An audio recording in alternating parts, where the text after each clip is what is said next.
I'm back real quick. So me and James had another 13 minutes or so, or 14 minutes with Gooby that you'll never be able to hear again, unfortunately, because it didn't record on Skype. And number two, my tech guy, who's still out of town and on vacation, could help me out with something, but he's not here.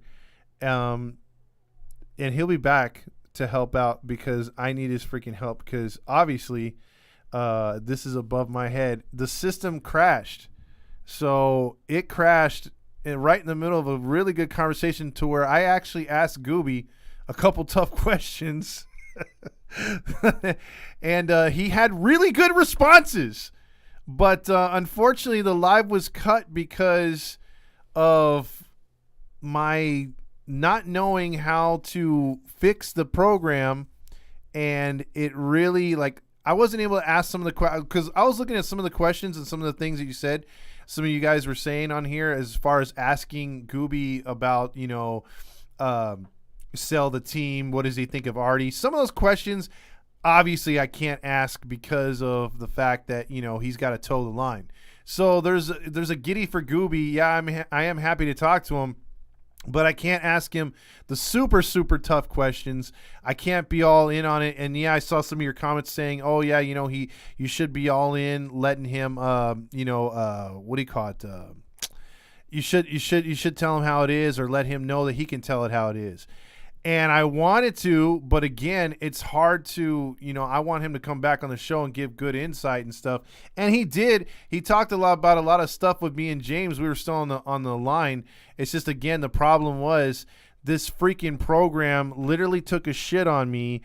And it's talking about, I should have unlimited time for streaming, but it gave me a 54-minute limit. And it says, oh, upgrade now. It's like, dick, I already paid. So there shouldn't be a problem with that. And unfortunately, we lost out in a good interview. The thing crashed really fast. So I'm sorry. We were having a good conversation with Mark Gubazar. And, so I just wanted to come back on here and explain, because I got a bunch of messages from people saying, why did it crash, or why did, it just stopped. And unfortunately, like I said, it was rolling pretty good. So I apologize for that. I've got to do better to get a better show presented to you. And I understand, this is not how I wanted the show to end, especially with Gooby on it. So, and especially the last feed before the All-Star game and the second half of the season. So Josh says something poetic. Everything is crashing just like the Angels. Yeah, everything crashed on us. So I apologize. Adrian says not wearing Angels gear till next season. I don't blame you. Look, again, I apologize. This should have been worked a lot smoother, but I've had scene problems. Like, I usually have cut scenes where we go into different awards, like the award you see behind me, the Stamos Award. I wasn't able to get into like the Nacho Night, stuff like that. So all the things that we've been able to do on this show, because I'm not good with the OBS. Gooby was on here, Alex. If you were checking in, if you want to hear at least half of it, because the other half didn't record, it didn't stream because this site crashed. If you want to hear Gooby's 13 minutes of the 30 minutes we actually had him, because he gave us 30 minutes tonight. And he comes on from time to time, like usually once a week or every other week. He's been on here multiple times. But if you want to catch the replay, it's on YouTube right now. You can go over to YouTube, and it's on the YouTube channel already. So there you go. You're on the Halo Honk line? Piece of crap. I'm done with this shit. God damn it. See, there's Rally Chris. What's going on, my man? I'm done. I'm looking forward to football season. I'm done with this crap. Yeah, I mean, I don't know how to say it, dude. I mean, like, the second half is the second half. And Gooby was saying we got to start out the second half 0-0 and just take one game at a time. And, he's seen bigger slumps. So, like, he had a lot to say about it. He says truly frustrating. The guys are frustrated. But I was trying to get him to agree that, hey, that something's not going. Either the hitters are not listening or the instructors aren't putting in the effort. And he seems to cover both bases. I know there's something wrong there, and I have my money on the hitting instructors because an entire lineup should not just tank like this. And I think he was able to get that out that there at least, during the interview. He's like, yeah, I get it. He was saying that he really wants the Angels to win because, got to win for the fans. He's been watching this team for a long time, the last few seasons. He's frustrated for us. So Gooby's a man of the people. And and if anybody in the organization between him and Langston, I trust them the most. They seem to be very passionate about this team.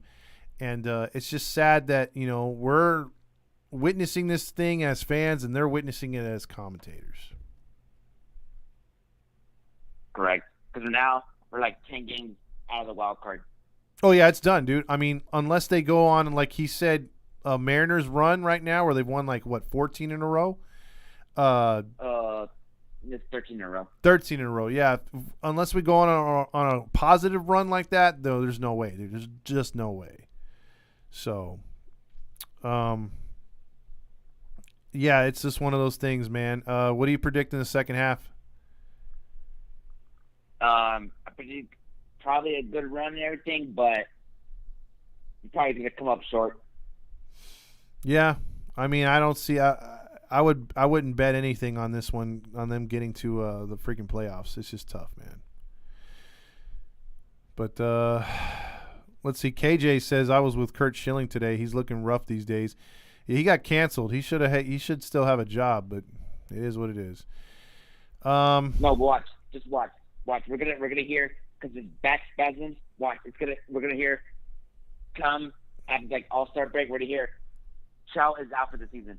Just watch. Just knowing our luck and everything turns into back spasm. Watch. Some injury's gonna come out of nowhere. I hope not. We're just covering it up. I hope not, man, because we saw enough of him being injured. So,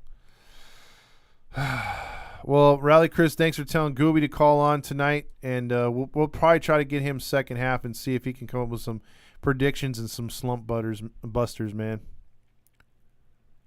Correct. And I even called it yesterday. I was like, watch, we're gonna get swept.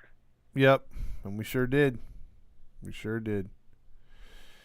All right, Rally Chris, you have a good night, my man.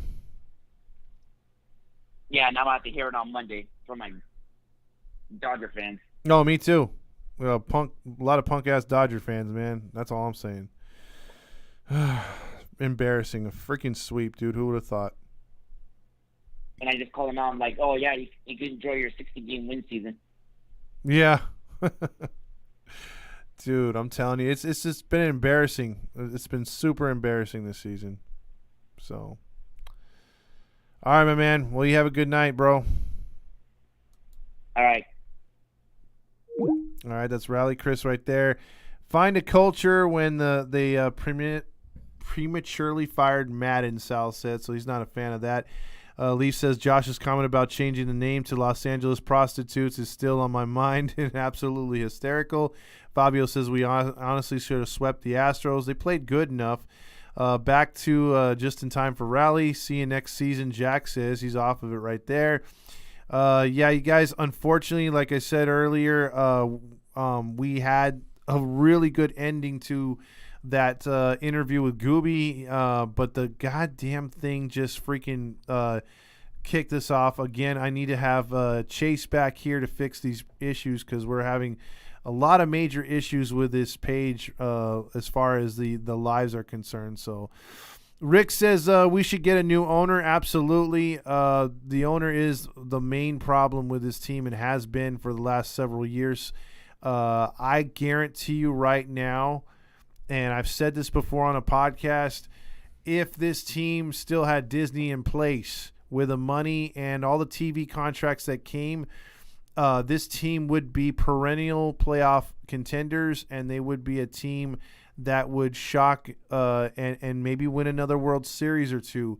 The Artie Moreno leadership worked the first few seasons because he was using pretty much guys that came from freaking the Disney organization. At the time, the Disney organization had the highest, had been putting in the most money into player development and scouting. So the Angels did have some of the best hitters coming around. They weren't a pitching type type team. They weren't that, they didn't scout pitchers as much as they did hitters. They had a lot of good players come through this system. And I just feel had Disney held on to this team and just waited a couple more years, because they were literally losing money every year on the Angels, about $10 to $12 million. Had they held on to that team, the TV contracts came away and wiped all that away, and this franchise went from a value of about $300 million to a value over $1 billion right now. This team's worth over $1 billion. So Disney could have been cashing in right now had they just waited, but they were so set on selling the Ducks and Angels and to stop hemorrhaging money that they were thinking was a lot of money back then. I think that hurt the Angels because the wrong owner came along and has run this team into the ground. Alex says, F the Angels, let's start baseball, softball leagues. Well, Alex, we will be playing, again, another podcast softball game coming up towards the end of the season. So we will get some fans out there. We did that last year. We had our first ever Halos in the Infield softball tournament.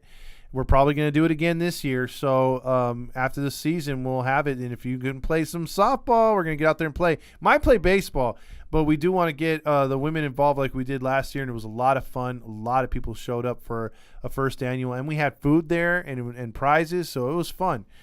Swilly says, came here to cry. I'm sorry, Swilly. I think a lot of us did earlier in the show. We started this show about an hour ago, and we had Mark Gubas on, if you guys are just checking in. And, unfortunately, we had a lot more people on, too. But the live feed cut out. Again, we've been having trouble. And when my tech guy comes back, we'll have that fixed for the second half, because he'll be back before the second half of the season starts. So we'll have everything straightened out. So like I said, I apologize. We weren't able to get the second half of Gooby's interview, but if you want to catch half the interview that we had, me and James with him, go over to the Halos in the Infield YouTube page. And at the very end, the last 10 minutes or so, or 15 minutes or so, we're talking with Mark Gubas live. So we were asking him some questions. So it was a pretty good interview right there. Let's see. I froze again. See, that's an issue too we've been having here. We've been having some pretty big issues here on the page. Let's see. Also, real quick, I want to get into a few more of your comments. If you have anything as far as your total frustration or what your expectations were in this first half. I'm going to stay on for a couple more minutes here. The first half of the season for me, if you guys want to just weigh in real quick before we get out, the fact that the first half of the season started out so good, I was actually thinking of, man, where am I going to sit come postseason? Am I going to spend money on some janky seats and just be in the stadium to walk around and catch it from wherever I want to see the game, or is this going to be something to where I could walk around and or have good seats and just sit in my seat the whole time and maybe have the return of the Thundersticks, because it's been a hell of a long time, right? So it's just, I had major plans for this team, dude. They were in first place, for God's sakes. And the fact that they're now 12 and I want to say 35 or 34 in the last however many games, and it's just embarrassing. So it's really been tough to watch. And, guys like Gooby are doing it on a nightly basis. He checks in with us like once or twice, a week or every other week, depending on his schedule. And he doesn't have to do that. We've had players on here, and we feel their frustration, man, because, I won't ask him the outrageous comments that I come on here and rant about, or questions, or the way I am when I do my opening banter. But I will ask some questions trying to toe that line to where they don't say something super negative and it affects their job, So you got to be professional about it like that. But, you could hear it in his voice. I wish you guys could have heard the second half of that interview, because he was really frustrated, and he let it known that he wasn't happy with the team, the way they've been playing. So they got to get back into into the swing of things, literally. Like they haven't been hitting. You're averaging 1 to 2 runs a game, you're going to lose. Look, they only scored three runs in 4 games against the Dodgers. That's unacceptable. You're just not going to win a game, let alone games. Let's see. So how does the call thing work? Laugh out loud. Josh says 5 to 10 games above 500 of Ben. legit after the start that we had. Yeah, I get it, Jack. If we were sitting here 5 to 10 games right now, Jack, dude, I'm right there with you. I'd take that because 5 to 10 games literally puts us in the lead in the wild card because that's where we would be right now. We wouldn't be with the Astros per se. We'd probably be about a good 7 to 8 games back of them at this point if we were 5 to 10 games over. And we'd be in a good position, though, to make a playoff shot and playoff run. Yeah, I had us in Toronto with the ALCS, Jack says, and they could have been there, dude. Swilly says, same, I literally was preparing to go broke in the postseason. And that's how it goes. I mean, like, we thought of what could have been, and nobody predicted the entire team to just fall off a cliff. It's sort of like, again, Space Jam, where all the players in the cartoon, they lost their powers. They couldn't play anymore. It's sort of like that hitting wise for the team. They all forgot how to hit. They all can't play now. So it's been super insane and super embarrassing and just really frustrating as a fan because this team has the talent to do it and they just don't. So it's super frustrating. But for the rest of the night, again, it's been a weird show, and with it breaking off and not being able to get into the second half of that Gooby interview kind of pissed me off. But it is what it is. We'll have it fixed in the second half of the season. We'll have more interviews with baseball players. We got Ty Buttrey coming up. We got a couple hitters coming up from the minors, and then we'll probably get some more Gooby action. And then we got a big announcement for the second half with some more shows, podcast shows. So be on the lookout for that. And we should be all good. So for everybody here on Halos in the Infield Network, I wish I had better things to say about the first half, and just enjoy the few days you have off from watching this team lose, and hopefully the second half is much better. I can't tell you that it is because I doubt it myself, and I want to be an optimistic, but I'm not a Halo honk. I'm gonna rip this team when they suck, and I'm gonna praise this team when they're good. And that's, I think, how fans should be. I had my trash bag on the other night, and I wore it the show, and